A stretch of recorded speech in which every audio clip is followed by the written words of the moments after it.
ఓం నమో వ్రాతపతయే నమో గణపతయే నమ ప్రమథపతయే నమస్తేస్తు లంబోదరాయ ఏకదంతాయ విఘ్న వినాశినే శివసుతాయ శ్రీవరదమూర్తయే నమః. గణపతి అనుగ్రహం అంతా. లక్ష్మీం తనోతు నితరామితరానపేక్షం అంఘ్రిద్వయం నిగమశాఖిశిఖా ప్రవాళం హైరంబమంబురుహడంబరచౌర్యనిఘ్నం విఘ్నాద్రిభేదశతధారదురం ధరం నా సదా బాలరూపాపి విఘ్నాద్రిహంత్రీ మహాదంతి వక్త్రాపి పంచాస్యమాన్యా విధీంద్రాదిమృగ్యా గణేశాభిధామే విదత్తాం శ్రియం కాపి కళ్యాణమూర్తి. నమః శివాభ్యాం నవయౌవనాభ్యాం పరస్పరాశ్లిష్టవపుర్ధరాభ్యాం నగేంద్రకన్యా వృషకేతనాభ్యాం నమో నమః శంకర పార్వతీభ్యాం. రామాయ రామభద్రాయ రామచంద్రాయ వేధసే రఘునాథాయ నాథాయ సీతాయాః పతయే నమః. ఆపదామపహర్తారం దాతారం సర్వసంపదాం లోకాభిరామం శ్రీరామం భూయో భూయో నమామ్యహం. శ్రీరామభద్రో విజయతేతరాం. పరమ పవిత్రమైనటువంటి మనము విజయ గణపతి దేవాలయంలో వరసిద్ధి వినాయక స్వామి వారిని చతుర్థేహని సాయం సమయే అర్చన కార్యక్రమాన్ని నిర్వహించుకొని మనమందరము కూడా ఆ స్వామివారికి నవవిధ భక్తి మార్గాలు భగవంతుడికి శ్రవణం కీర్తనం విష్ణోః స్మరణం పాదసేవనం అర్చనం వందనం దాస్యం సఖ్యమాత్మ నివేదనం. ప్రధానంగా ఈ శ్రవణం అనేటువంటిది కూడా భగవత్ సేవనే. అందుకనే ఈరోజు కాలంలో అందరూ కూడా భూదానము గోదానము సువర్ణదానము అంటున్నారు, కానీ సమయదానం చాలా ముఖ్యమైనటువంటిది.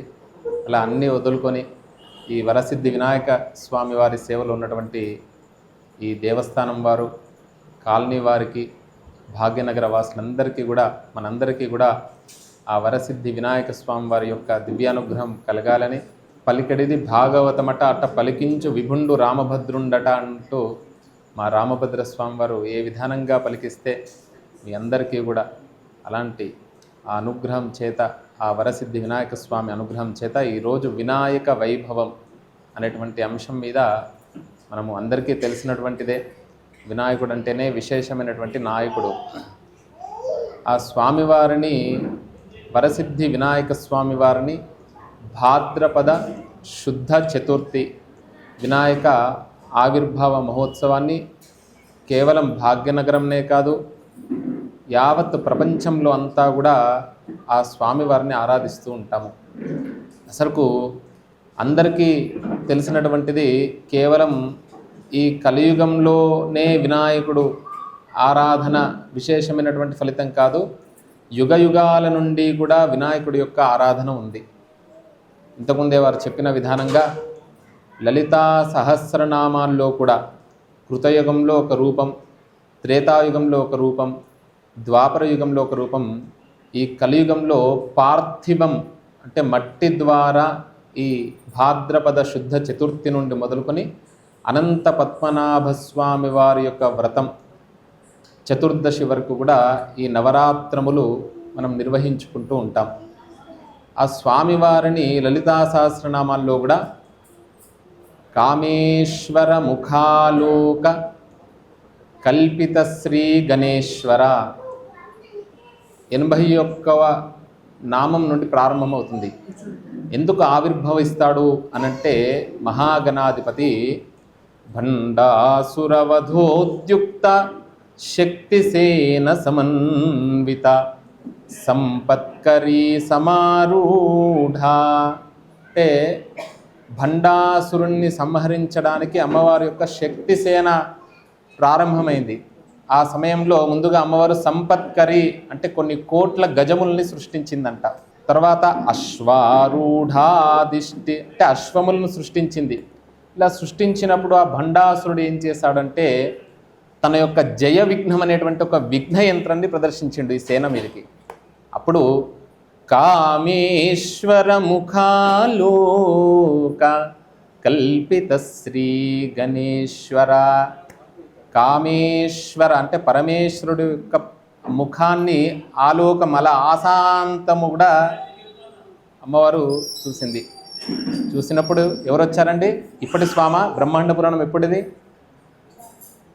అలా అనేక పురాణాల్లో గణపతి వైభవం ఉంది. అలా కామేశ్వర ముఖాలోక కల్పిత శ్రీ గణేశ్వర ఆ గణేశ్వరుడు ఆవిర్భవించి మహాగణేశ చెప్పండి అమ్మ. వచ్చు కదా, గట్టిగా చెప్పండి అమ్మా. నిర్భిన్న విఘ్నయంత్ర ప్రహర్షిత మహాగణేశల ఆ విఘ్నయంత్రాన్ని ఏం చేశాడు? మొత్తం పటాపంచలు చేశాడు.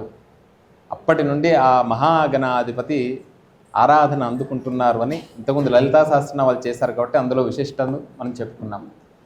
ఆదౌ పూజ్య మహాగణాధిపతి చిన్న పిల్లవాడి దగ్గర నుండి మొదలుకొని ప్రపంచంలో భాగ్యవంతులు ఎవరండి? భాగ్యవంతులు ఎవరు? మనమా?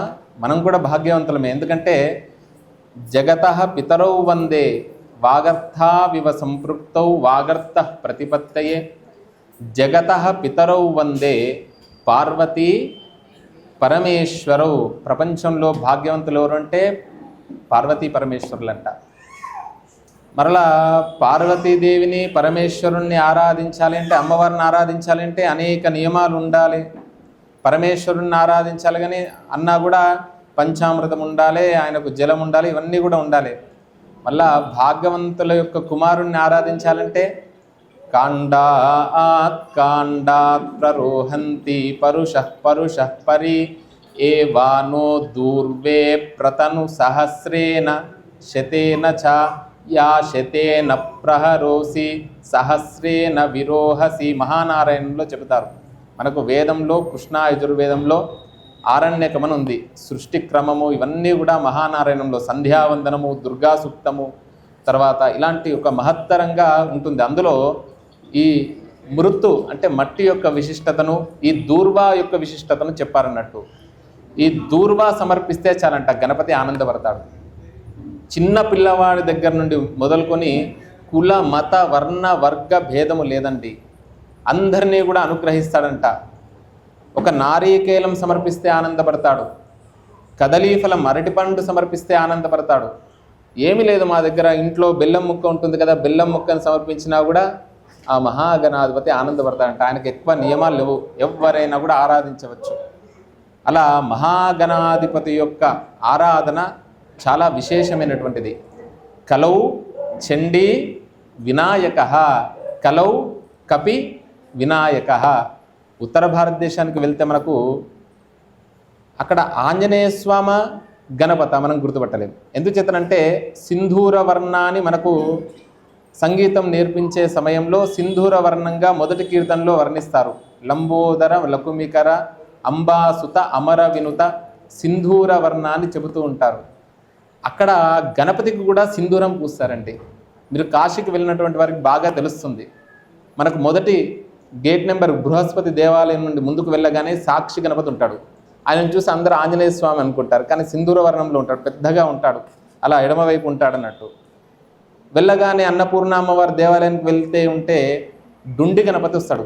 కాశీకి వెళ్తే మనం ప్రధానంగా చూడవలసినటువంటి కొన్ని ఉన్నాయి. విశ్వేశం మాధవం డుండిం దండపానించ భైరవం వందే కాశీం గుహాం గంగాం భవానీం మణికర్ణికాం. అలా డుండి గణపతి దర్శనం చేసుకున్నాకనే స్వామి దగ్గరికి వెళ్తామంట. అలా చింతామణి గణపతి, ఇట్లా 56 గణపతులు ఉన్నాయండి కాశీలో. ఆ విధానంగా సింధూర వర్ణంలో ఉంటాడు ఆ గణపతి. అలాంటి కలౌ కపి వినాయక, ఆంజనేయ స్వామి వారిని ఆరాధిస్తే ఎంత ఫలితమో ఇద్దరు కూడా ఒకే స్వరూపం అని చెబుతూ ఉంటారు. అలాంటి స్వామివారు ఆ స్వామి. అందుకనే గణానాన్త్వా గణపతి గుంహవామహే కవిం కవీనాముపమశ్రవస్తమం జ్యేష్ఠరాజం బ్రహ్మణాం బ్రహ్మణస్పత ఆనశృణ్వన్ నూతిభిః సీదసాదనం. ఊతిభిః సీదసాదనం.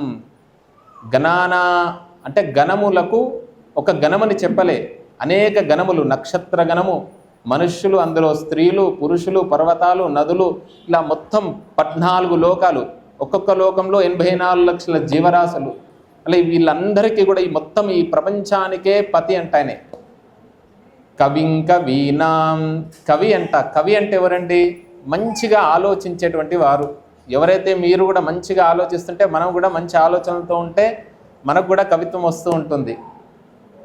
గణానాన్త్వా గణపతి గుంహవామహే కవిం కవీనాముపమశ్రవస్తమం జ్యేష్ఠరాజం. మొదటివాడంట బ్రహ్మణాం. బ్రహ్మణాం అంటే కర్మలకు సంబంధించింది అని, బ్రాహ్మణం అని ఉంటుంది.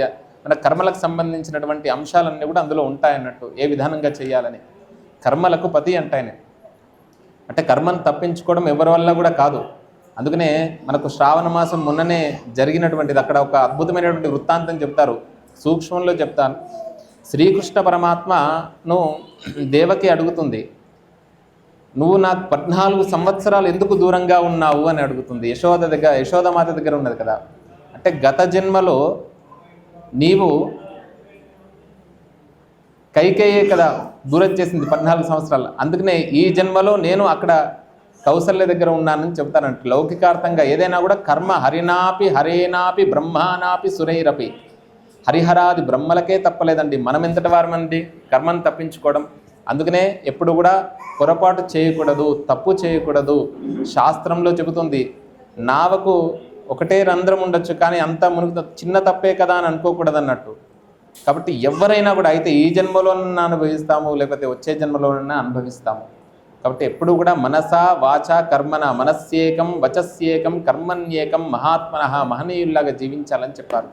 అలా కర్మలకు బ్రహ్మణస్పతి ఆనహ శృణ్వన్ ఊతిభిస్సీద సాధనం. మా యొక్క ధర్మవాంఛితాలు విని ఇక్కడ కూర్చో స్వామి అని అన్నారు అన్నట్టు. అలాంటి గొప్పనైనటువంటి స్వామి అనుగ్రహం ఈరోజు లభించింది మనకు. వినాయక వ్రతం అందరూ కూడా విన్నారు.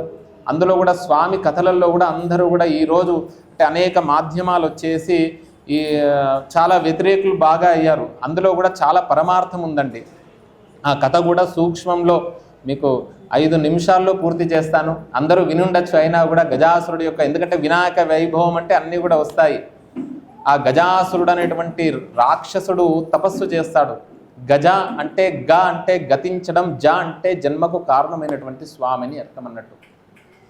తపస్సు చేస్తే అప్పుడు పరమేశ్వరుడు ప్రత్యక్షం కాగా నా ఉదరంలో ఆత్మలింగ స్వరూపంలో నీవు ప్రవేశం అయ్యి ఎప్పుడు కూడా నా ఉదరంలో ఉండుగాక అని వరాన్ని కోరగానే తథాస్తు అని చెప్పి ఉదరంలో ప్రవేశిస్తాడు. అప్పుడు పార్వతీదేవి విష్ణుమూర్తి దగ్గరికి వెళ్తుంది. విష్ణుమూర్తి అందరితోని కూడా ఇక్కడికి వచ్చినటువంటి విషయం తెలిసినటువంటిదే. నృత్య వాద్య గీత వాటితో వినోదం చేయగానే అప్పుడు పరమేశ్వరుడు గజాసురుడు అనుకుంటాడు. పరమేశ్వరుడు బయటకు వస్తాడు. అంటే పరమేశ్వరుడికి తెలియదా అతను ఉదరంలోకి వెళ్ళొద్దని? పార్వతీదేవికి తెలియదా శివుడు ఎక్కడ ఉన్నాడో? అంటే గజాసురుడు నా పూర్వీకులంతా కూడా రాక్షస జన్మలో ఉన్నారు, అసుర జన్మలో ఉన్నారు. కాబట్టి నాకు మోక్షం కావాలి. మన గతం వాళ్ళు ఎలా ఉన్నారో మనకు అనవసరం. కాబట్టి నాకు అన్నీ తెలిసినటువంటి జ్ఞానం కలిగినటువంటి గొప్పనైనటువంటి జన్మ లభించాలే. నన్ను అందరూ కూడా పూజ్యులుగా భావించాలే. ముల్లోకాలు కూడా తరతరాలు కూడా మరల నన్ను అనుగ్రహించే విధానంగా చేయాలని మోక్ష ప్రాప్తి గురించి ఆయన చేసినటువంటిది. తర్వాత పరమేశ్వరుడికి తెలియదా ఇతను గజ శక్తి నుండి వచ్చినటువంటి దాన్ని ఒక విగ్రహ రూపాన్ని దాలుస్తాడు కదా. అంటే శివశక్తులతోనే ఆవిర్భావం కావలసినటువంటి ఉన్నది. అందరూ అంటారు నలుగు పెట్టుకున్నది అని అంటారు, కానీ అమ్మవారు నలుగు ఇవన్నీ ఏం పెట్టుకోదండి. మన గురించి పాంచభౌతిక శరీరాన్ని ధరించింది.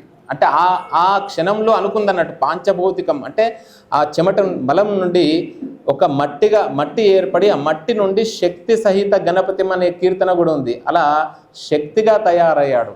అప్పుడు శివశక్త్యాయుక్తో యది భవతి శక్త ప్రభవితం నచేదేవం దేవో నఖలు కుశల స్పందితుమపి అతస్త్వాం ఆరాధ్యాం హరిహర విరించాదిపిరపి ప్రణంతుం స్తోతుం వా కథమకురుత పుణ్య ప్రభవతి. నిజంగానే అలా ఎన్నో జన్మలలో ముక్తిర్నో శతకోటి జన్మ సుకృతం ఉంటే కానీ మనం స్తోత్రం చేయలేమంట.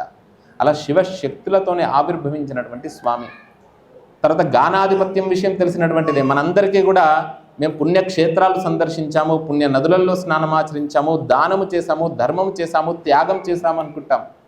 మీరు ఎన్ని చేసినా కూడా మాతృదేవో భవ పితృదేవో భవ అనేటువంటి సారాంశం చెబుతుందండి మూడో కథ. మనం పిల్లలకు నేర్పాల్సింది అది. నువ్వు తల్లిదండ్రులను వదిలిపెట్టేసి భూషట్కేన ప్రదక్షిణ కాశీయాత్రయుతేన చ సేతుస్నాన శతేర్యశ్చ, ఎన్ని పనులు చేసినా కూడా ఉపయోగం లేదు. మీ ఇంట్లో ఉండేటువంటి పెద్దలను గౌరవించండి అని చెబుతుంది మూడో కథ. 5 కథలు. 4వ కథకు వచ్చేసరికి కుమారస్వామి వారు గానాధిపత్యం వచ్చినటువంటి విషయం తెలిసిందే. చంద్ర దర్శనం, చంద్రుణ్ణి చూస్తే నీలాప నిందలు. తర్వాత భాద్రపద శుద్ధ చవితి రోజు ఎవరైతే చూస్తారో ఆ రోజు మాత్రమే కలుగుగా కానీ అమ్మవారు అనుగ్రహించింది. శ్రీకృష్ణ పరమాత్మకు నీలాప నిందలు కలుగుతాయండి. అంటే స్వామి ద్వాపర యుగం నాటి స్వామి కూడా అనేటువంటి అంశం తెలుస్తుంది. గణపతి కేవలం కలియుగంలో కాదు, కృత త్రేత ద్వాపర యుగంలో కూడా అలా వెండి గిన్నెలో వెండి పాత్రలో క్షీరాన్ని స్వీకరిస్తూ ఉంటే తీసుకుంటున్న సమయంలో చంద్రుడి యొక్క ప్రతిబింబాన్ని దర్శించాడు. మనందరి గురించి కూడా సత్రాజిత్తు సూర్యుడి గురించి తపస్సు చేశాడంట. తపస్సు చేసి ఆ శమంతక మణి అంటే ఏంటిదండి? దీని కథ పేరేంటిది? శమంతక ఉప ఆఖ్యానం, శమంతకోపాఖ్యానం. అంటే ప్రధాన కథ జరుగుతూ ఉంటుంది. చిన్న చిన్న కథలు ఇలా మన అందరి గురించి మనం తరించడానికి అవి చెప్పినటువంటివి. సత్రాజిత్తుకి ఆ మణిని ఇచ్చేటప్పుడు సూర్యభగవానుడు కొన్ని నియమాలు చెప్పాడు. ఏమిటి అంటే, ఈ మణి ఎక్కడ ఉంటుందో అక్కడ శుచి శుభ్రత, అంటే శారీరక శుభ్రమే కాదండి, మనస్సు కూడా కల్మషం లేకుండా ఉండాలి. నిజంగానే సంపద ఎవరి దగ్గర స్థిరంగా ఉంటుందంటే, ఈరోజు వచ్చిన సంపద మరలా రేపు మన దగ్గర ఉండదు. ఎందుకు అంటే కొన్ని కల్మషాలు ఇలాంటివి కలి యొక్క ప్రభావం అన్నట్టు. సంపద ఉండాలి, స్థిరంగా ఉండాలి. ఆ చంద్రార్కం, సూర్యుడు చంద్రుడు ఉన్నంత కాలము నా సంపదతో సహా నేను ఎలా జీవించానో ధర్మబద్ధంగా నా తరతరాలు కూడా అలానే జీవించాలి అనేటువంటి అంశాన్ని చెబుతుంది. అలా సత్రాజిత్తు ఆ మణిని తీసుకొని ఉండగా శ్రీకృష్ణ పరమాత్మ అడగగా, నా దగ్గర ఉంటే కొంత ఈ కృష్ణ పరమాత్మ ఏదో విధానంగా తీసుకుంటాడు, అందుకనే నాకంటే బలవంతుడైనటువంటి ప్రసేనజిత్తుకి ఇద్దామని అనుకుంటాడు. చూసారా, కల్మషం వచ్చేసింది. వెంటనే మనం అనుకుంటుంటాం ఆశ మంచిది, అత్యాశ ఉండకూడదు, ఆశయంగా జీవించాలి. తనకున్నది నాకు లేదు, దురాశ. ఈ అత్యాశ ఏం చేస్తుందంటే, నాకు లేకున్నా సరే ఎదుటివాడ, మనం కరెంటు కూడా చూస్తూ ఉంటాం, మన ఇంట్లో కరెంటు పోతుంటాం అన్నట్టు, పక్కింట్లో చూస్తుంటాం అన్నట్టు, అలా ఊరంతా పోయిందని చూస్తుంటాము. ఆ విధానంగా జీవితం కూడా నాకంటే బలవంతుడైనటువంటి ప్రసేనజిత్తు దగ్గర ఉంటే క్షేమం ఉంటుంది అని భావించి వెంటనే ప్రసేనజిత్తుకి ఇస్తాడు. అరణ్యానికి వెళ్తాడు. ప్రసేనజిత్తు కూడా అరణ్యంలో కొంత శుచి శుభ్రత లోపించడం ద్వారా ఆ మణిని ఏదో మాంసపు అనుకొని ఒక సింహం వచ్చి ప్రసేనం అవధీత్, ప్రసేనజిత్తు దగ్గర నుండి స్వీకరించి జాంబవంతుడి యొక్క గుహలోకి వెళ్తుంది. ఇతన్ని సంహరించడం ద్వారా సింహానికి ఆ దోషం వచ్చింది.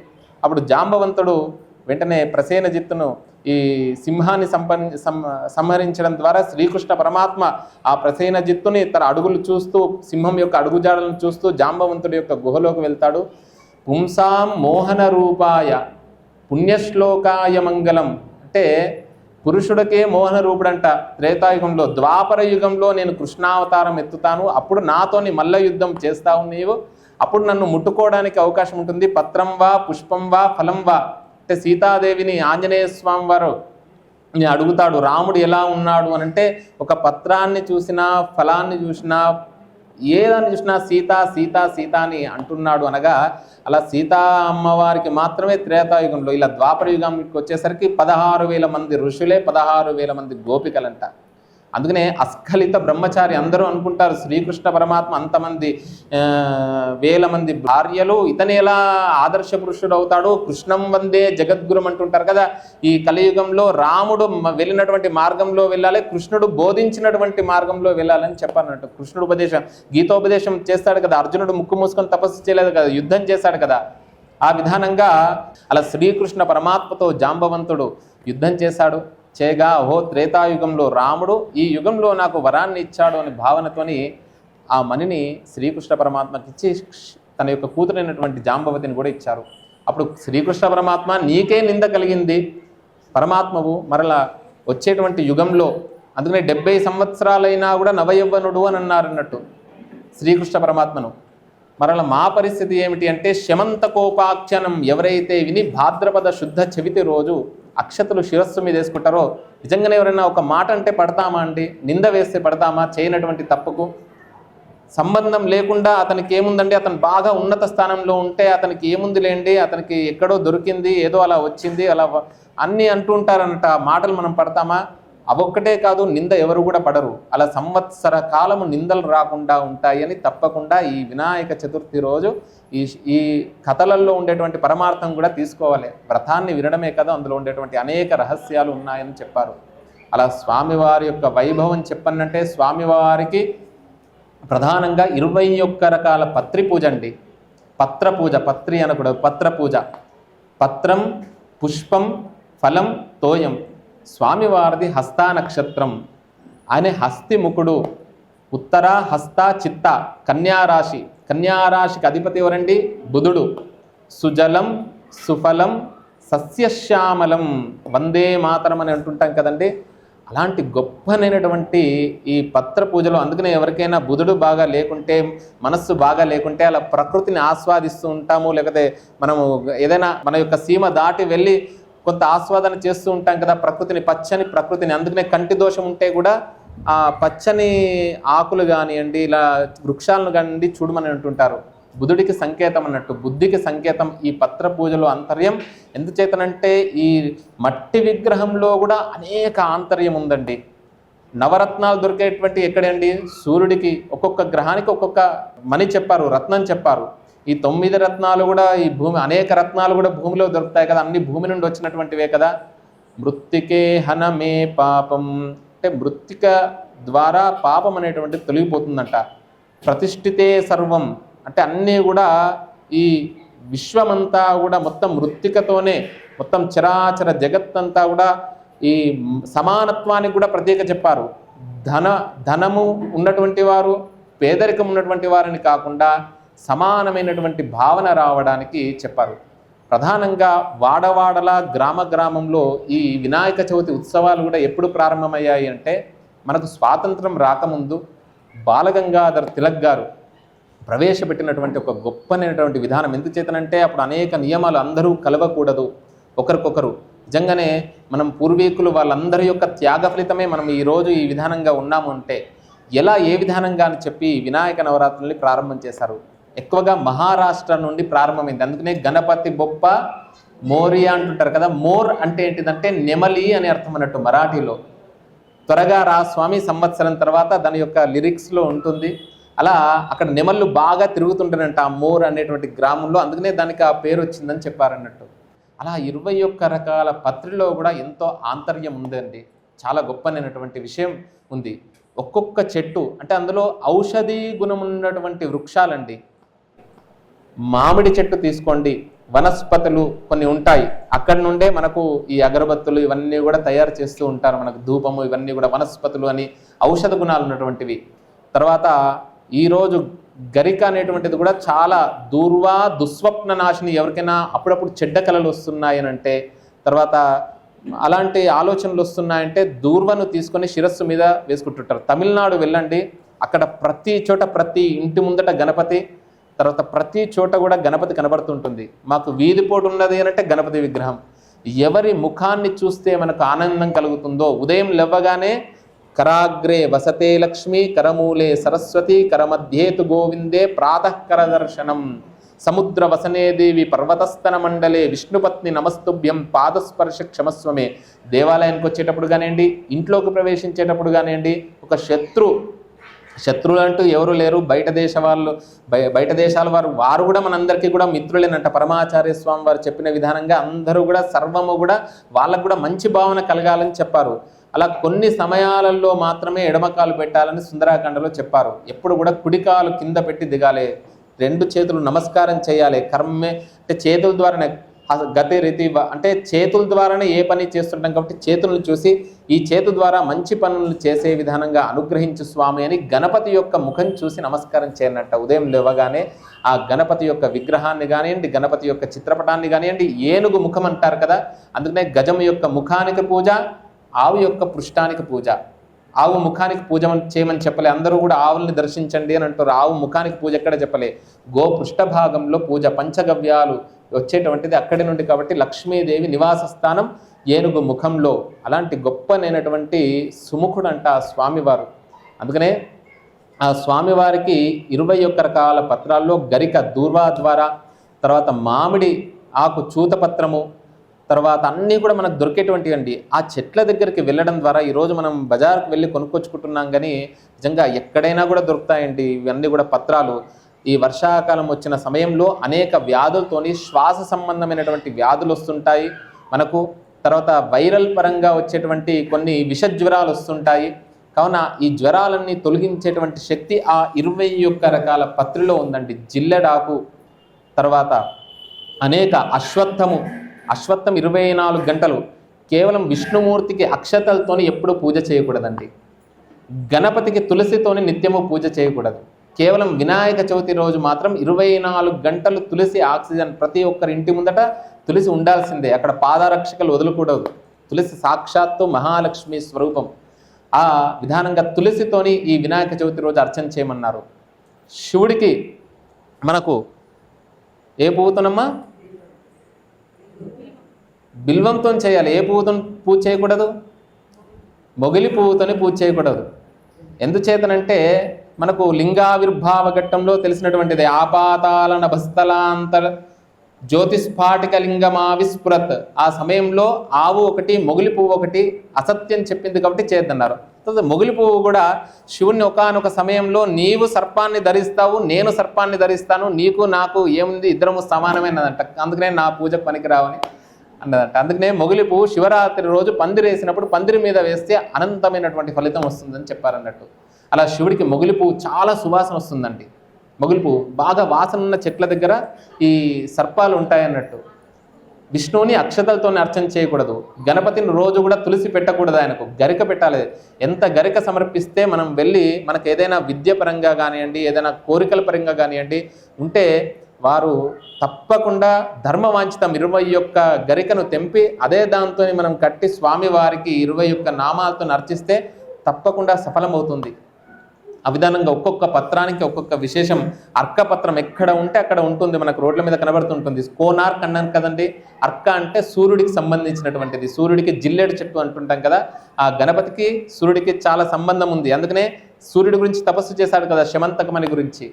అలా 21 రకాల పత్రితోని పూజించాలి. అందరికీ కన్ఫ్యూజ్. తొండం కుడివైపు ఉండన్నా ఎడమ వైపు ఉండాలి. మన దేవాలయంలో ఎక్కడ ఉందండి? కుడివైపు ఉంది. ఎలా ఉన్నాడు స్వామి? కుడివైపులో కలశం ఉంది. కలశం దేనికి ప్రతీక అండి? అమృతానికి ప్రతీక. నిజంగానే ఒక వ్యక్తిని ఇలానే కూర్చోండి, మీరు ఇలానే కూర్చొని చెప్పండి అంటే చెప్పగలుగుతామా?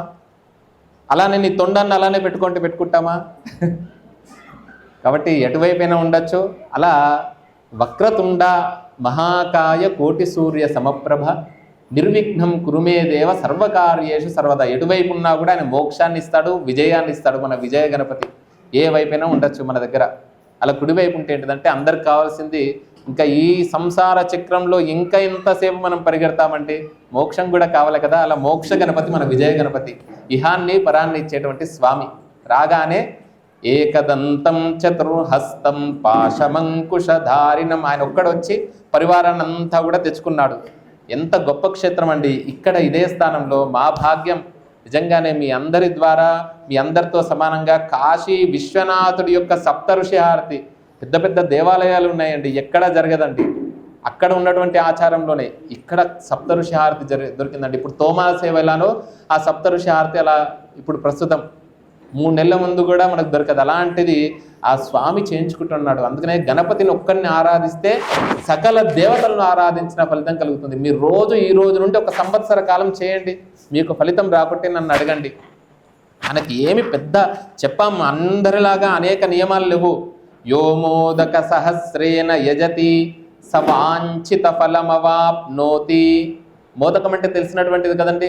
ఆ మోదకాలతోని మనం స్వామివారికి నివేదన చేస్తారంట, వాంఛితాన్ని నెరవేరుస్తారంట. యోలాజేర్ యజతి, రాజ్యం కావాలన్న వారికి యశస్సు కలుగుతుందట. యోలాజేర్ యజతి స యశోవాన్ భవతి. ఏకదంతం చతుర్హస్తం పాశమంకుశధారిణం రదంచ వరదం హస్తైర్బిభ్రాణం మూషకధ్వజం రక్తం లంబోదరం శూర్పకర్ణకం రక్తవాససం రక్తగంధానులిప్తాంగం రక్తపుష్పై సుపూజితం భక్తానుకంపినం దేవం జగత్కారణమచ్యుతం ఆవిర్భూతంచ సృష్ట్యాదౌ. ఇప్పుడున్నటువంటి స్వామి కాదండి, ఆది నుండి ఉన్నటువంటి స్వామి. సృష్టికి కారణం బ్రహ్మదేవుడు కూడా విఘ్నాలు వచ్చాయంట. ఆయన కూడా ప్రణవస్వరూపం వక్రతుండాని అన్న విధానంగా ఆ ఓంకార స్వరూపాన్ని మహాగణాధిపతిని ధ్యానం చేస్తే విఘ్నాలన్నీ కూడా తొలగిపోయాయని చెప్పారు. అలాంటి స్తోత్రం మనకు శంకరాచార్య స్వామి వారు కూడా చెప్పారు. ఆయన ఏ విధమైనటువంటి రూపంలో ఉన్నాడు, ఎలా అనుగ్రహిస్తున్నాడు, అందరికీ కూడా వచ్చినటువంటిదే. అందరము కూడా ఊరికే వింటూ ఉన్నాము, కానీ అప్పుడప్పుడు మనస్సు అలా వెళ్తూ ఉంటుంది. మధ్యలో నామాన్ని చేస్తూ మరలా ఈ ప్రసంగాన్ని అంటే ఎంత చేతనంటే ఇంతకుముందే చెప్పాను, కాలాన్ని మీరు వెచ్చించి ఇక్కడ ఉన్నారు. కాలదానమే సమయదానమే చాలా గొప్పనైనటువంటిది. కావున మనమందరము కూడా మహాగణాధిపతిని ప్రార్థిద్దాం. అందరూ కూడా చెప్పండి, జై గణేశ పాహి మాం, శ్రీ గణేశ రక్ష మాం.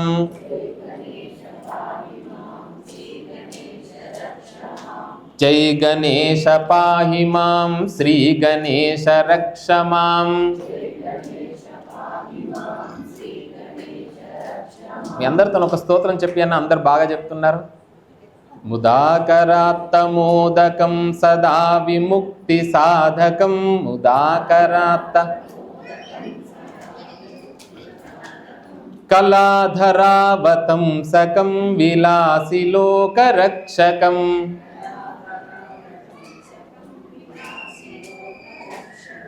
అనాయకైకనాయకం వినాశితే భదైత్యకం.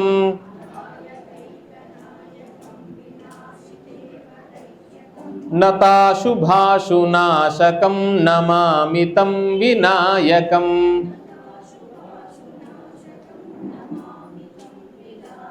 అర్థం తెలుసుకొని చేస్తే ఇంకా ఆనందం ఉంటుంది. ముదాకరాత్త మోదకం, ఆయన చేతిలో ఏముంటుందండి? పాశాంకుశధరాలు ఉండి ఎడమ చేతిలో ముదాకరం అంటే మోదకం, అంటే ముదాకరం అంటే ఆనందం అని అర్థం అన్నట్టు. ముదావహం అంటుంటాం కదా. ముదాకరాత్త మోదకం అంటే మోదకాన్ని ధరించి ఆనంద స్వరూపుడు అంట గణపతి. సదా విముక్తి సాధకం. సదా విముక్తి అంటే ఈ సంసార సాగరం నుండి 84 లక్షల జీవరాశుల తర్వాత మానవ జన్మ, అందులో మానవ జన్మలో కూడా ఈ ఉత్తమమైనటువంటి జన్మ మనకు ప్రసాదించి ఇందులో నుండి భవసాగరం నుండి దాటిస్తాడంట గణపతి. సదా విముక్తి సాధకం కళాధరావతం సకం విలాసి లోకరక్షకం. కళాధర అంటే చంద్రుణ్ణి ధరిస్తాడు స్వామి. కళాభ్యాం చూడాలంకృత శశికళాభ్యాం నిజ తపః. వారి యొక్క తపఃఫలమే ఈ మహాగణాధిపతి. ఆ మహాగణాధిపతి కూడా కళాధరుణ్ణి చంద్రుణ్ణి ధరిస్తాడంట. కళాధరావతం సకం విలాసి అంటే విలాసి అంటే అనేక మనస్తత్వాలు కలిగి ఉంటామండి. మీకున్నటువంటి మనస్సు మనకు కుటుంబంలోనే ఉండదు ఒకరికొకరికి. అలా అనేకంగా వారి గురించి చెప్పడానికి ఏమున్నదంటే శక్యం. వీళ్ళందరూ కూడా ఇన్ని మనస్తత్వాలు ఉన్నా కూడా అందరినీ కూడా చంద్రుడి యొక్క కిరణాలు మంచి నీటి మీద వేరే నీటి మీద ఏ విధానంగా పడతాయో ఆ మహాగణాధిపతి లోకాన్నంతా కూడా రక్షిస్తున్నాడు అని చెప్పారన్నట్టు. విలాసి లోకరక్షకం అనాయకైకనాయకం వినాశితే భదైత్యకం. ఇంతకుముందు అన్నాం అలాంటి విఘ్న యంత్రాన్ని ఆ అసురుడు ప్రదర్శించినప్పుడు బండా అంటే ఏంటిదండి? బండాసురుడు అంటే ఏంటిది? బండాసుర వధోక్త్యుక్త శక్తి సేనా సమన్విత. ఆ సమయంలో ఆ అమ్మవారు కామేశ ముఖాలోక ఆశాంతము పరమేశ్వరుణ్ణి దర్శించడం ద్వారా, చూడడం ద్వారా, ఆశాంతం చూడడం ద్వారా వచ్చాడు. అంటే ఎలాంటి రాక్షసులు అంటే మనలో కూడా ఉన్నారంట. అంటే కంటి నిండా నిద్రపోవడం, కడుపు నిండా తినడం, అలానే కూర్చోవడం, ఈ జాడ్యాపహాన్ని తొలగిస్తాడంట ఆ స్వామి. ఇలాంటి అంతఃశత్రువులు అప్పుడప్పుడు వీటి ద్వారానే అందరూ అంటారు శనేశ్వర ప్రభావం అనకూడదండి, శనేశ్వరుడు. చరహ కర్మ ఫలప్రదాయకుడు ఆయనే. ఈ గ్రహాలు ఒక్కొక్క గ్రహం ఏదైతే ఉందో ఆ గ్రహాల అనుగ్రహం కూడా ఉంటుందంట. అందుకనే ఆయనకు పాలవల్లి ఎందుకు కడతారండి? అనేక నక్షత్రాలు గ్రహాలు ఉంటాయి. ఒక వ్యక్తి మనకు వచ్చి గొడుగు పట్టాడంటే మనం ఆయన ఆధీనంలో ఉన్నామా? మన ఆధీనంలో ఉన్నట్టే కదా అతను. కాబట్టి ఆయనకు మొత్తం చరాచర గ్రహాలు, నక్షత్రాలు అన్నీ కూడా, హస్తా నక్షత్రం కూడా చేతి ఆకారంగా ఉంటుంది మీరు దర్శిస్తే. ఆ విధానంగా మహాగణాధిపతి అంతఃశత్రువులైనటువంటి కామ, క్రోధ, లోభ, మోహ, మద మాత్సర్యాలని తొలగిస్తాడంట.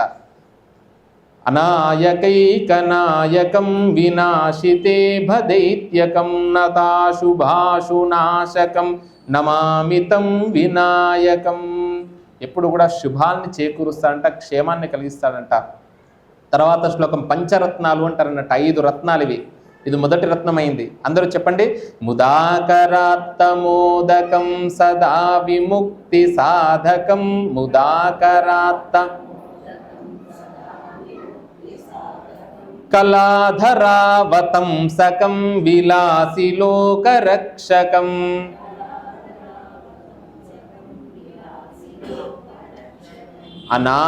అనాయకైకనాయకం వినాశితే భదైత్యకం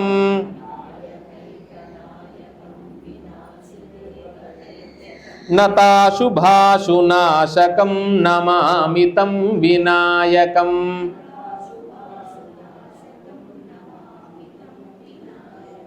నతేతరాతి భీకరం. భీకర స్వరూపుడంట. భీకరం అంటే ఏంటిదండి? భయానకంగా ఉంటాడంట. ఎవరి యందు ఎప్పుడు కూడా మంచి పనులు చేస్తూ ఉంటే అడ్డు వస్తుంటారు చూడండి, వారి యందు భయంగా ఉంటాడంట. నతేతరాతి భీకరం నవోదితార్క భాస్వరం. నతేతరాతి భీకరం నవోదితార్క భాస్వరం నమత్సురారి నిర్జరం. నమత్సురారి నిర్జరం నతాధికాపదుద్ధరం సురేశ్వరం నిధీశ్వరం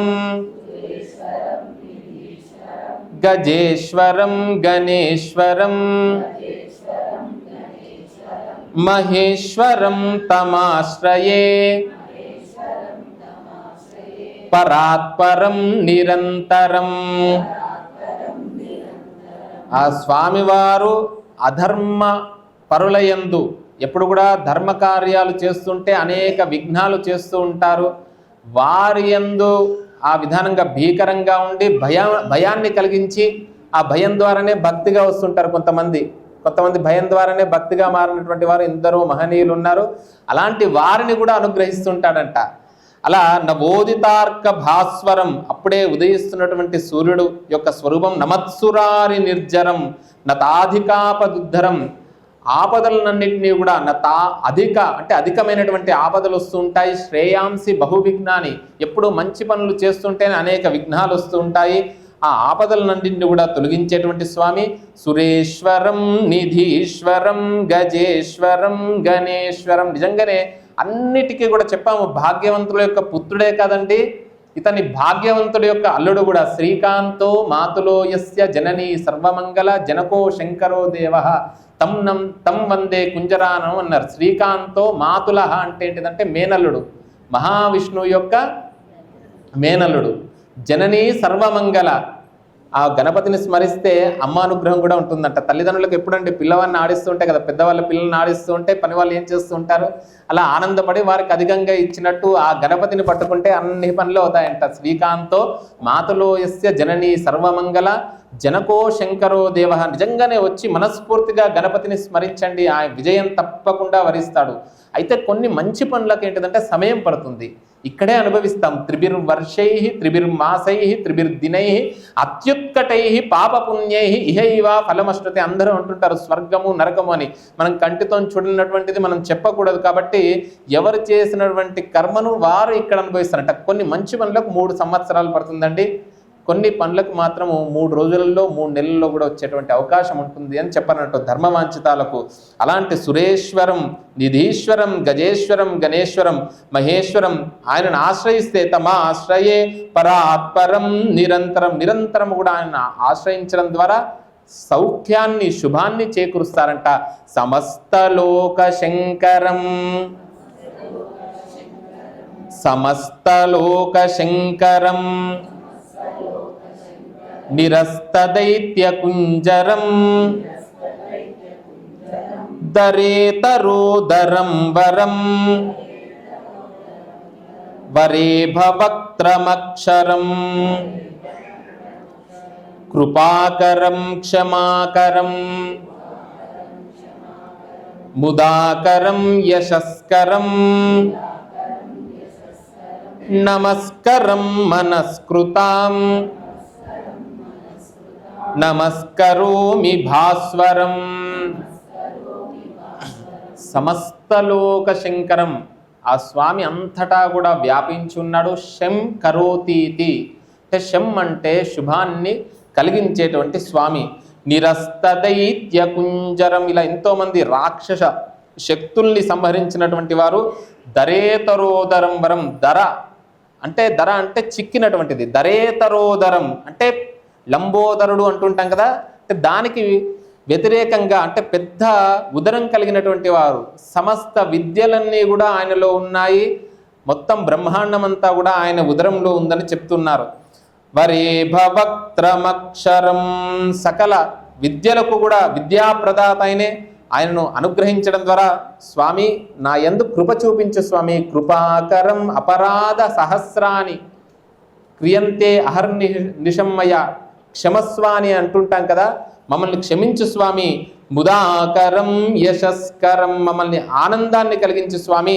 మనస్ఫూర్తిగా నీకు నమస్కరోమి భాస్వరం. భా అంటే ఏమిటి అంటే ప్రకాశాన్ని కలిగించేటువంటి వాడు అని అర్థం అన్నట్టు. అందుకనే భారత, భారతస్య ప్రతిష్ఠే ద్వే సంస్కృతం సంస్కృతి స్తత. అందుకనే భారతీయ సంస్కృతి యందు మనం జీవనం సాగిస్తూ ఉండాలి. ప్రపంచమంతా కూడా ఒక మహావృక్షమైతే ఆ వృక్షానికి వేళ్ళు ఎక్కడ ఉన్నాయి అంటే భారతదేశంలో ఉన్నాయంట. వేళ్లకు నీరు పోస్తే చెట్టు పత్రాన్ని పుష్పాన్ని ఫలాన్ని ఇస్తుందో మీరందరూ చేసేటువంటి, అందరూ అనుకుంటారు మేము ఇంట్లో పూజ చేస్తున్నాం, ఇక్కడ ఈ గణపతి దేవాలయానికి వచ్చి పూజ చేస్తున్నాం, మా గురించి మా కాలనీ గురించి అనుకుంటాం. కాదు కాదు, లోకాహ సమస్తాత్ సుఖినో భవంతు, అన్నీ కోరుకుంటాం. ధర్మ అర్థ కామ్య మోక్ష చతుర్విధ ఫల పురుషార్థ సిద్ధ్యర్థమని చివరికి వచ్చేసరికి ఏతత్వలం శ్రీ పరమేశ్వర అర్పణమస్తు అని అంటాం కదా. భారతీయ జీవన విధానం అంత గొప్పనైనటువంటిది. భా ఇత్యుక్తే ప్రకాశ, ప్రకాశవంతమైనటువంటి జీవనయం ఎందు అనురక్తి ఆసక్తి కలిగి ఉంటాం కాబట్టి మనం భారతీయులం అంట. అంత గొప్పనైనటువంటి జీవన విధానాన్ని మనకు భగవంతుడు కల్పించినందుకు ఆ స్వామివారి యొక్క అనుగ్రహం మనందరికీ ఉండాలని అకించనార్తి మార్జనం చిరంతనోక్తి భాజనం పురారి పూర్వనందనం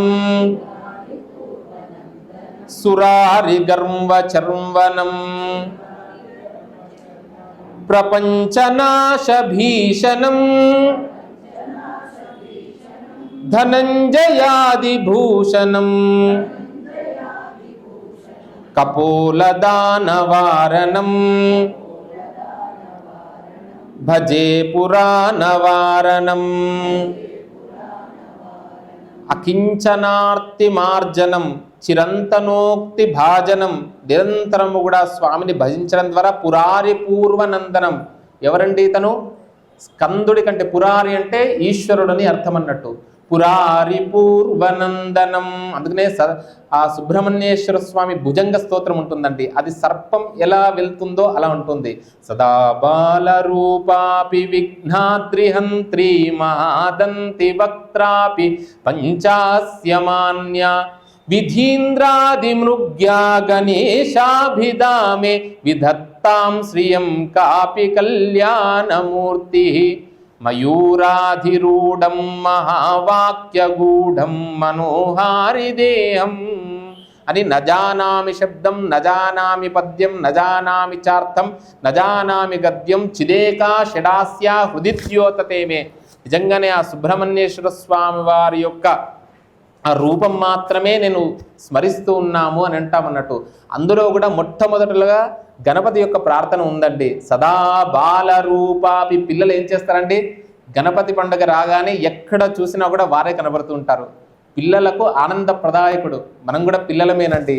ఎంత వచ్చినా కూడా మనం పిల్లల్ని ఏ విధానంగా మనం క్షమిస్తూ ఉంటామో, మనం ఎన్నో కూడా క్షణక్షణము కూడా ముందుగా నోటి నుండి వచ్చేటువంటిది కూడా ఊరికే వచ్చేటువంటిది అబద్ధం అంట. ఎన్నో అబద్ధాలు ఆడుతూ ఉంటాం. అయినా కూడా మాతా పిత అన్నట్టు, మాతారామో మత్ పిత రామచంద్ర అన్నట్టు పార్వతీ పరమేశ్వరులు జగత పితరవు వందే ఆయన ఆడిస్తున్నాం. మనం అనుకుంటాం ప్రణాళికతో మనం అంతా కూడా చేస్తున్నాం, ఒక ప్లాన్ ప్రకారంగా చేస్తున్నాం, ఇదంతా కూడా నా ప్లాన్ అని అనుకుంటాం. కానీ ఏది లేదండి. పుట్టేటప్పుడు మీ ప్లాన్ అంటే, వెళ్ళేటప్పుడు మీ ప్లాన్, ఎక్కడ ఉంటామో తెలియదు. ఒక చిన్న ప్రయాణానికే ఎంతో ఉదయం నుండి రాత్రి వరకు ఒక 4 రోజుల ప్రయాణానికి అన్నీ కూడా మనం సిద్ధం చేసుకుంటాం.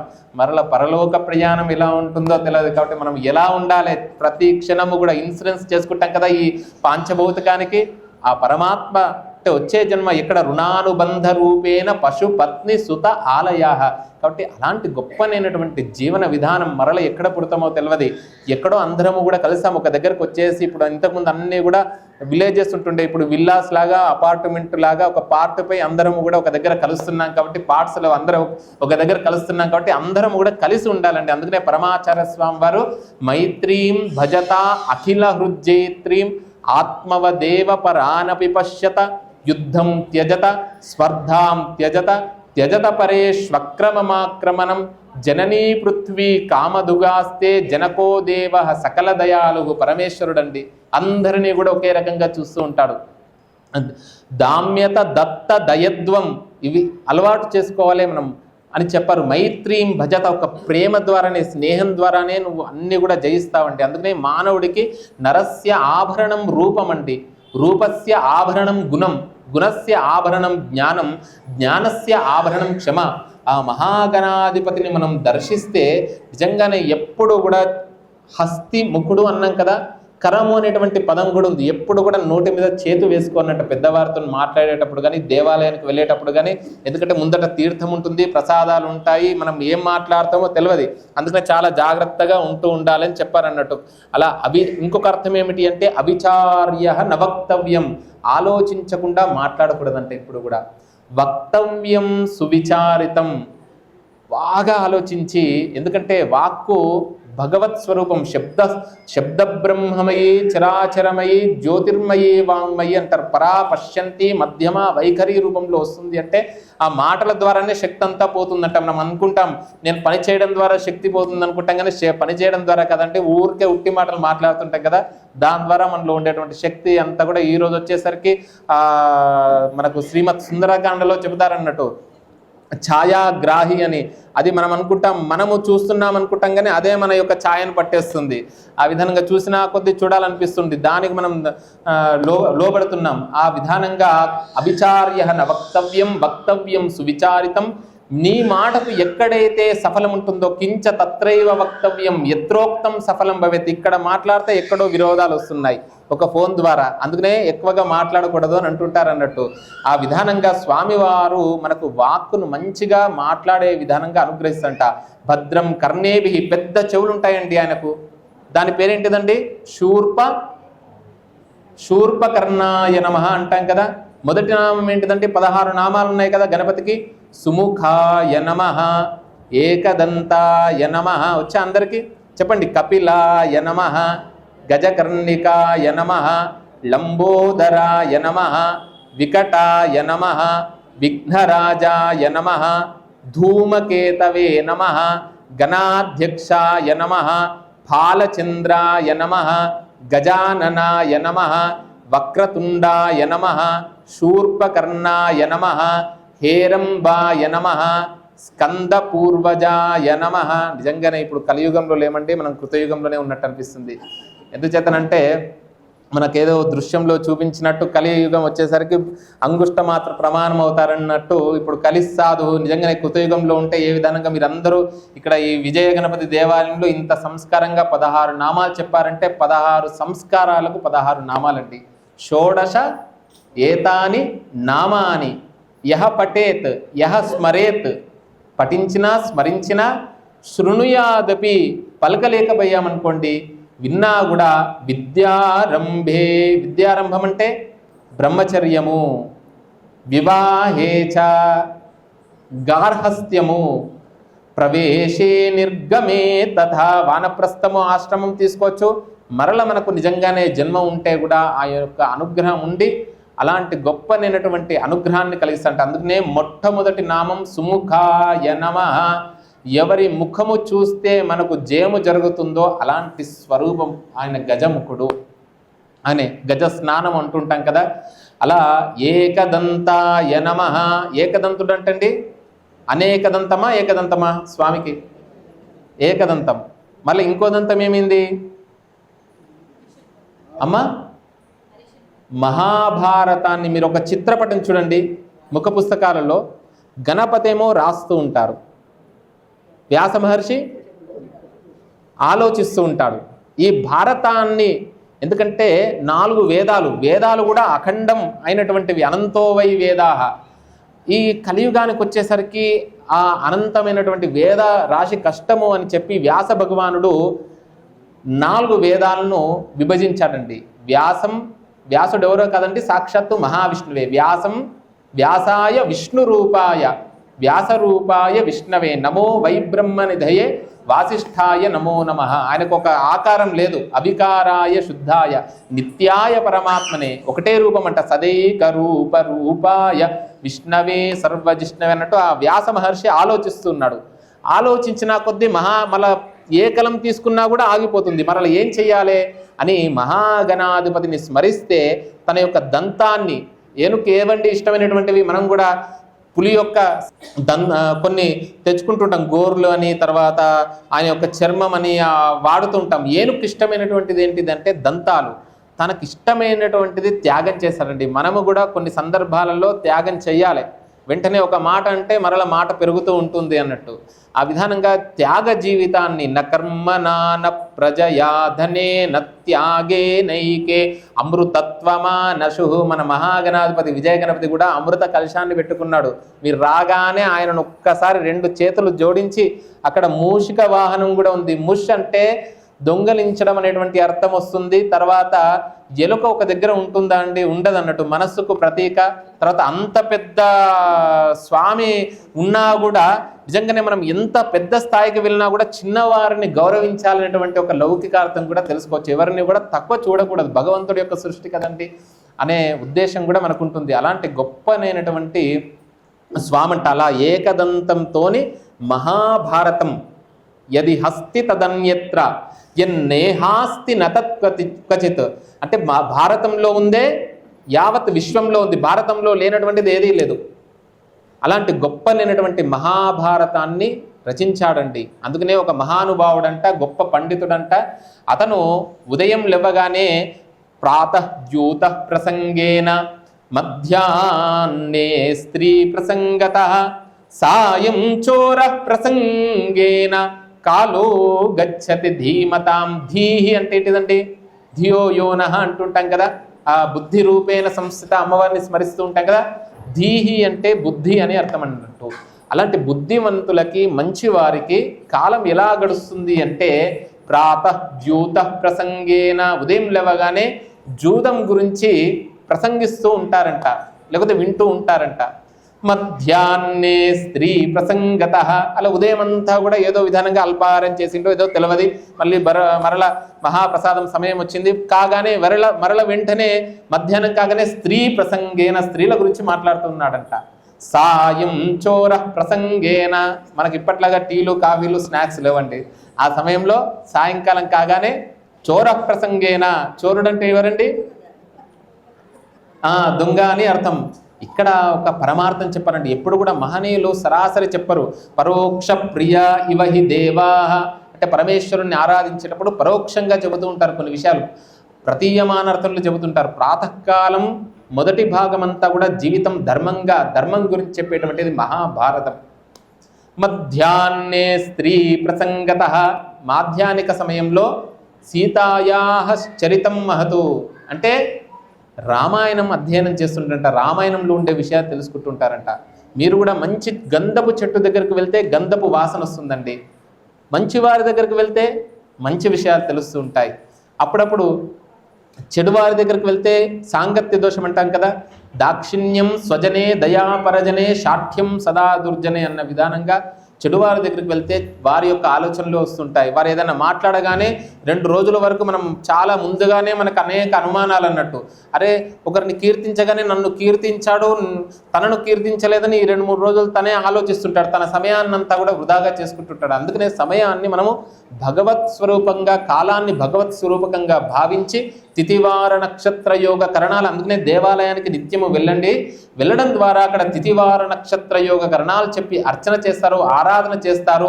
అక్కడ అందుకనే దేవాలయానికి వచ్చినప్పుడు ఫోన్ మాట్లాడకూడదు, ఉట్టి మాటలు మాట్లాడకూడదు. మనం ఏమి మాట్లాడితే అక్కడ అంత శక్తి వస్తుందండి.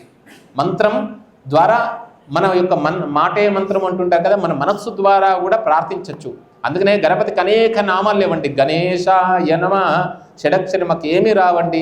రోజు నిత్యము సంవత్సర కాలం పాటు చేయండి. ఉదయం లేచినప్పటి నుండి మీ పనులు చేసుకుంటూ నిత్య కృత్యములు చేసుకుంటూ మీ యొక్క స్వధర్మాన్ని, ఉద్యోగ వ్యాపార వ్యవహార ధర్మాలను అర్చిస్తూ నిరంతరం కూడా మనస్సు ఖాళీ ఉంచకుండా గణేశాయ నమః గణేశాయ నమః గణేశాయ నమః అంటూ ఉండండి. అలా కాలాన్ని అలా గడపాలని చెప్పారు. మధ్యాహ్నే స్త్రీ ప్రసంగత, సాయం చోర ప్రసంగన. చోరుడు ఎవరండి? నవనీత చోరుడు కృష్ణుడు, కృష్ణ పరమాత్మ. కృష్ణుడు అంటే ఆకర్షించేటువంటి వాడు. కృష్ణం వందే జగద్గురుం. నిజంగానే రాముడిని, కృష్ణుడిని, కొన్ని దేవతలను, గణపతిని కూడా పట్టుకోవడం చాలా కష్టం అండి. ఏముందిలే అని అనుకుంటాం, కానీ ఆయన అనుగ్రహించే ప్రసాదం మామూలుగా ఎవరికి చూడండి. మీరు మీ నిత్య జీవితం కూడా ఎన్నో ఒక సంఘటనలు జరిగి ఉంటాయి. ఆయనను ప్రార్థించినప్పుడు మీ పనులు అవుతాయండి. మరలా మీరు ఆయనను వదిలినప్పుడే మీకు సమస్యలు వచ్చి పడుతుంటాయి, విఘ్నాలు వస్తూ ఉంటాయి. ఆయనను ఆరాధిస్తే అలాంటి అనుగ్రహం ఉంటుంది. కాలో గచ్చతి ధీమతామని చెప్పారు. అలా ఆయన ఏకదంతాన్ని తన యొక్క దంతాన్ని త్యాగానికి ఏకదంతాయ నమః కపిలాయ నమః. కపివర్ణం అంటే ఏంటిదండి? కపిల గోవు అంటుంటారు కదా, నలుపు అని కాదు. ఎరుపు మీద తెలుపు వేస్తే ఎలా ఉంటుంది? సూర్యుడు ఉదయిస్తుంటే ఒక కాంతి వస్తుంది కదండి, అలాంటి వర్ణంలో ఉంటాడంట. సింధూర వర్ణం. గజకర్ణికాయ నమః లంబోదరాయ నమః వికటాయ నమః. ఇలా చెప్పుకుంటూ వెళ్తే అనేకంగా విఘ్నరాజాయ నమః శూర్పకర్ణాయ నమః. అంటే శూర్ప అంటే చాటంత చెవులు కలిగినటువంటి వాడు. ధాన్యాన్ని మనం చాటతోనే కదా చెరిగేది. ఈరోజు అంతా కూడా ఏమీ లేదు, అంతా మిక్సీలు వచ్చేసాయి. కావున ఆ విధానంగా ధాన్యం అందులో ఉంటుంది, పొట్టు బయటకు వెళ్తుంది. ఏదైనా కూడా మనం జీవితంలో కూడా మంచిని మాత్రమే తీసుకోవాలి, చెడును వదిలిపెట్టాలి. భద్రం కర్ణేభిః భద్రం పశ్యేమ. అలా సృష్టి స్థితి లయకారకుడు ఆ మహాగణాధిపతి. ఎక్కడున్నామంటే మనమంతా కూడా ఇప్పుడు గణేశ పంచరత్న స్తోత్రంలో ఉన్నాం.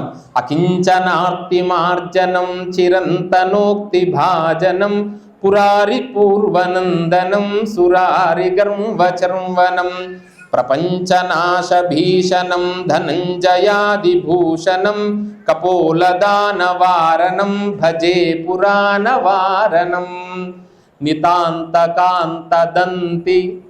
ఎలా ఉన్నాడండి? మంచి కాంతులతో, నితాంతకాంత దంతకాంతితోని ఉన్నటువంటి స్వామి. దంతకాంతి అంతకాంతకాత్మజం. అంతకాంతకుడు ఎవరండి? అంతకునికే అంతకుడంట. ఎవరు? శివుడు, మృత్యుంజయుడు. అంతకాంతకాత్మజం అచింత్య రూపమంతహీనమంతరాయ కృంతనం. ఆ స్వామివారిని హృదంతరే నిరంతరం వసంతమేవ యోగినాం. యోగి హృద్యానగమ్యం ఉన్నటువంటి స్వామి. తమేకదంత ఏకంతం వచ్చింది కదా, తమేకదంతమేవతం విచింతయామి సంతతం. 5 రత్నాలు వచ్చాయా? మరలా సంవత్సరం మనం అందరం కలిసి పాడుకుందాం. అందరూ కూడా చెప్పండి. నితాంత కాంత దంత కాంత మంత కాంత కాత్మజం నితాంత కాంత దంతి కాంత అచింత్య రూపమంతహీనమంతరాయ కృంతనం అచింత్య రూపమంతహీన హృదంతరే నిరంతరం వసంతమేవ యోగినాం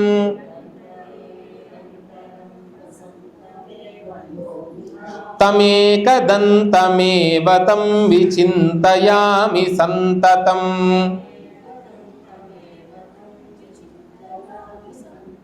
మహాగణేశ పంచరత్న ఆదరేణ యోన్వహం ప్రజల్పతి ప్రభాతకే హృది స్మరన్ గణేశ్వరం అరోగతాం అదోషతాం సుసాహితీం సుపుత్రతాం సమాహితాయు అష్టభూతి అభ్యుపైతి సోచిరాత్. ఆ మహాగణేశ పంచరత్న మాదరేణ యోన్వహం ప్రజల్పతి ప్రభాతకే, ఎవరైతే ప్రభాత సమయంలో ప్రాతస్మరామి ఆ మహాగణాధిపతిని అర్చిస్తారో వారందరికీ కూడా హృది స్మరన్ గణేశ్వరం అరోగతాం. అందరికి కావాల్సినటువంటిది ఏంటిదండి? ఆరోగ్యం. ఈ శరీరాన్ని మనస్సును ఆరోగ్యంగా, శారీరక ఆరోగ్యమే కాదు మానసిక ఆరోగ్యం కూడా చాలా ప్రధానమైనటువంటిది. ఆరోగ్యమే మహాభాగ్యం అంటారు కదా, అలాంటి ఆరోగ్యాన్ని ప్రసాదిస్తారంట. అరోగతాం అదోషతాం, మనలో ఏదైనా కూడా జాడ్యాపహం ద్వారా వచ్చినటువంటి దోషాలన్నీ కూడా తొలగిస్తాడు. అదోషతాం సుసాహితీం సుపుత్రతాం సమాహితాయురష్టభూతిమభ్యుపైతి సోచిరాత్. అలాంటి మహాగణాధిపతి అగజానన పద్మార్కం గజానన మహర్నిశం అనేకదం తం భక్తానాం ఏకదంతముపాస్మహే హిమాలయో నామ నగాధిరాజ. అగరాజు అంటే హిమవంతుడి యొక్క పుత్రిక అయినటువంటి పార్వతీదేవి యొక్క కుమారుడు గజాననుడు. గ అంటే గతించడం, జ జన్మకు కారణమైనటువంటి స్వామిని అనేకదం అంటే ఈ విశ్వంలో ఉండేటువంటి అనేకులంతా కూడా ఆయనను ఆరాధించడం ద్వారా, ఏకదంతుని ఉపాసించడం ద్వారా సకల కార్యాలు కూడా నెరవేరుగాక అని చెప్పి ఈ అవకాశాన్ని, ఎందుకంటే సమయం కూడా సరిగ్గా 7 నుండి 8 అన్నారు, ఇప్పటికే 15 నిమిషాలు దాటింది. కాబట్టి ఆ స్వామివారి యొక్క విజయ గణపతి అనుగ్రహం, ఈ క్షేత్రంలో ఉండేటువంటి సకల దేవతల అనుగ్రహం, వృక్ష దేవతలు ఉన్నాయి, మహిమాన్వితమైనటువంటిది. నిజంగానే భాగ్యనగరంలో ఉన్నట్టు లేదో ఏదో, ఎందుచేతనంటే ప్రకృతిని సంరక్షించుకుంటూ ఉండాలి. ఆ ప్రకృతి స్వరూపుడే మహాగణాధిపతి. అలాంటి ఆ మహాగణాధిపతి యొక్క అనుగ్రహం మనందరికీ కూడా ఉండాలని, విజయ గణపతి అనుగ్రహం ఉండాలని కోరుతూ, స్వస్తి ప్రజాభ్యః పరిపాలయంతాం న్యాయేన మార్గేణ మహిం మహిషాః గోబ్రాహ్మణేభ్యః శుభమస్తు నిత్యం లోకాః సమస్తాత్ సుఖినో భవంతు. విశేషం ఏమిటి అంటే ఇక్కడే ప్రవచనం ప్రారంభమైంది. మా దీపా అమ్మ గారు, జంబూనాథన్ గారు, మన దేవాలయ కమిటీ సభ్యులంతా కూడా వారు కూడా ఫోన్ చేశారు నిన్న.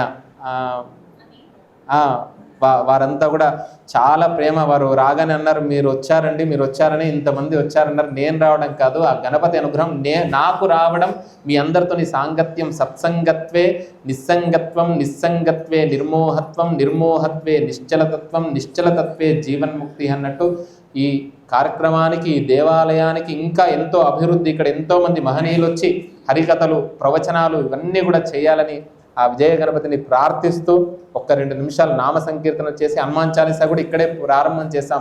108 మొన్నటికే పూర్తి అయ్యాయి. కాశీకి వెళ్ళినప్పుడు సంకటమోచన హనుమాన్ దేవాలయం దగ్గర అలా నిరంతరము కూడా చేసేటువంటి ఆ అనుగ్రహం ఆ గణపతి దగ్గరనే స్మరించి వెళ్ళాను. స్వామి 108 అతి త్వరలో పూర్తి చేయ స్వామి అని. నిజంగానే కోరిక నెరవేరింది. అందుకనే వారు అడగగానే తప్పకుండా మనం లౌకికమైనటువంటి జీవనంలో ఉన్నాం కదా, ఆయనకు మొక్కు తీర్చుకోవడం అవుతుంది అని ఒకటి, మీ అందరితో సత్సంగం చేసేటువంటి భాగ్యం కలుగుతుంది అని అలా ఒక్కసారి హనుమాన్ చాలీసా చేసి నామస్మరణ చేసి ఈ కార్యక్రమాన్ని పూర్తి చేసుకుందాం. అందరికీ కూడా వచ్చినటువంటిదే హనుమాన్ చాలీసా.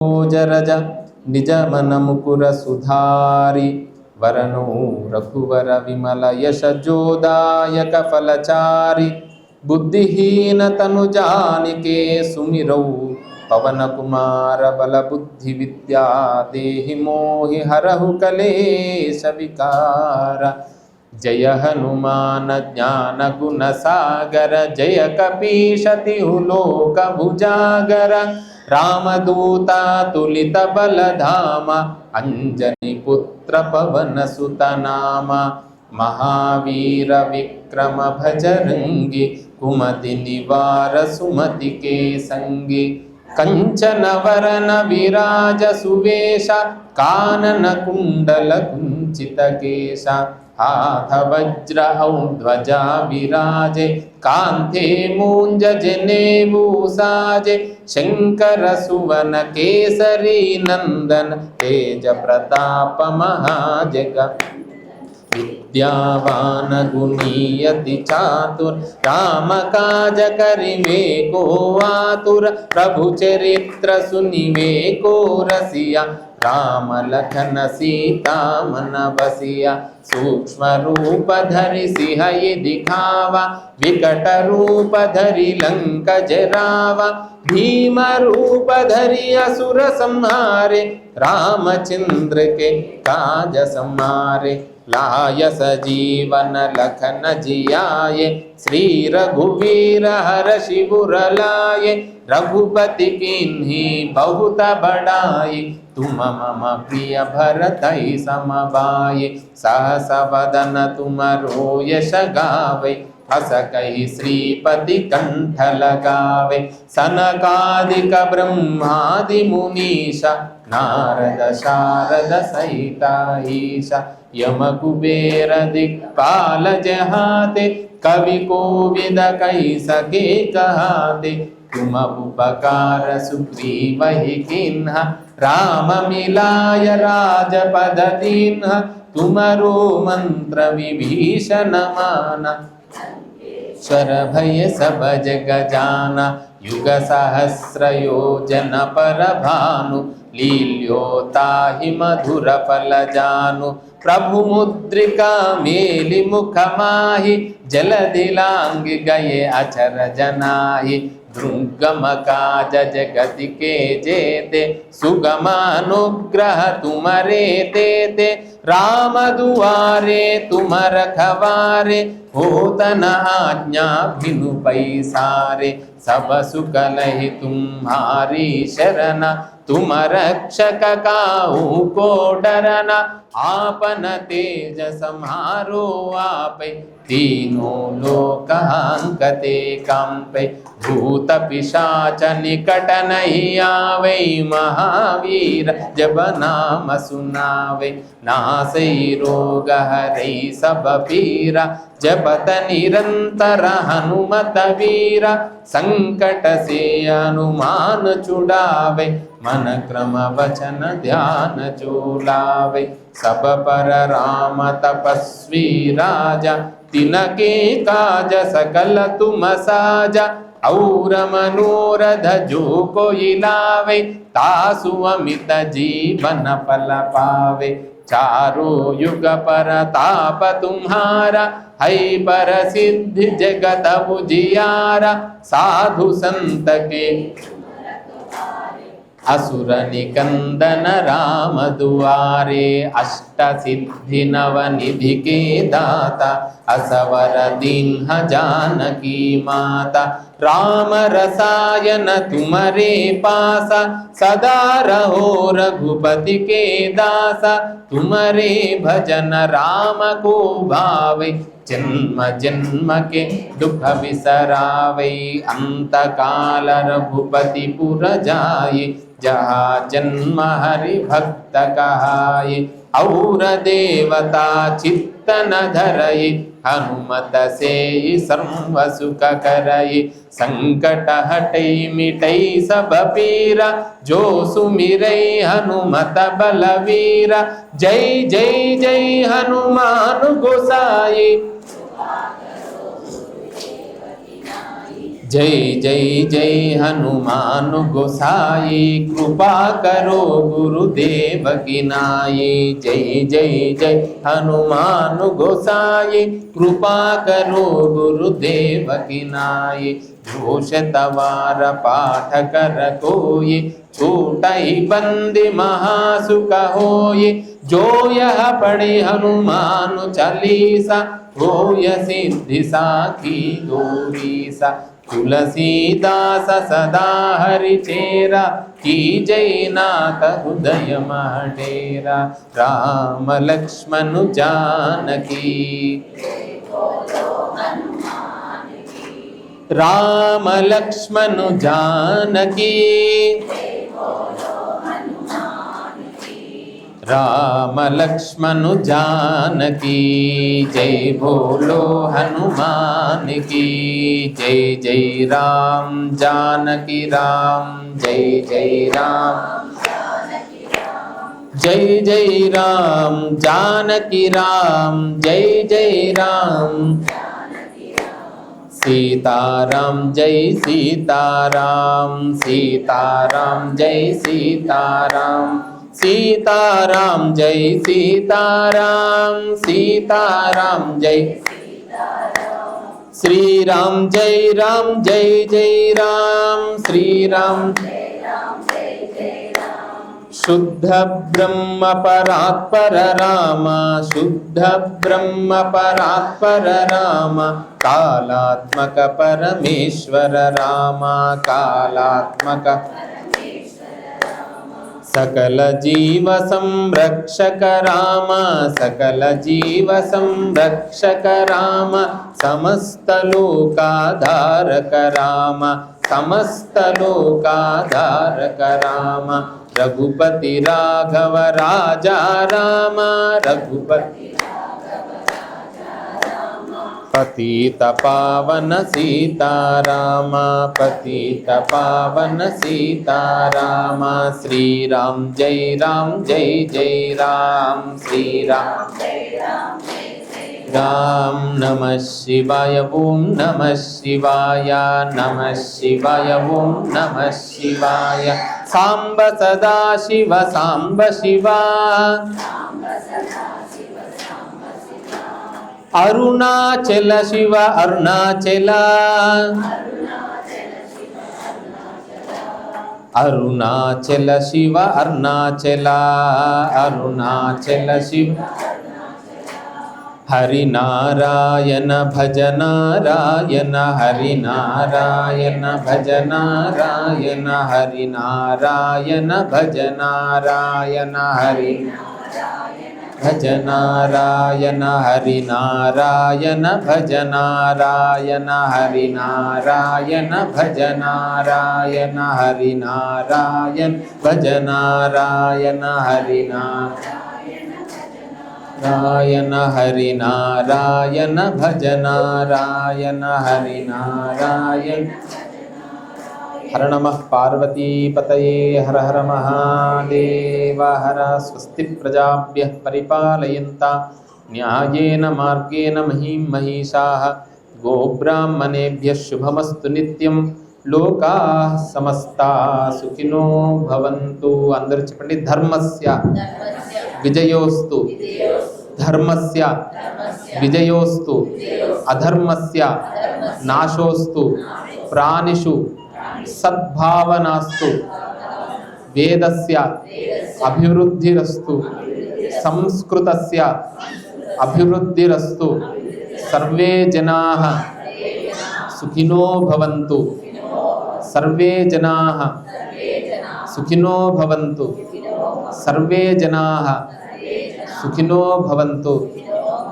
నామస్మరణ చేసేటప్పుడు మీ మనస్సు ఎంత ప్రశాంతంగా హాయిగా ఉందో అలా నిత్యము కూడా మీకు ఉదయం లేవగానే అలాంటి మంచి రోజు కూడా సుదినంచమే సూషాచమే అని మనకు వేదంలో చెప్పిన విధానంగా అలా అందరికీ కూడా మంచి జీవనం ఆ భగవంతుడు ప్రసాదించాలని మీ యొక్క ఇష్టదేవత ఆ గురువు యొక్క అనుగ్రహం ఉండాలని నేను కూడా కోరుకుంటూ జై శ్రీరామ్. స్వస్తి.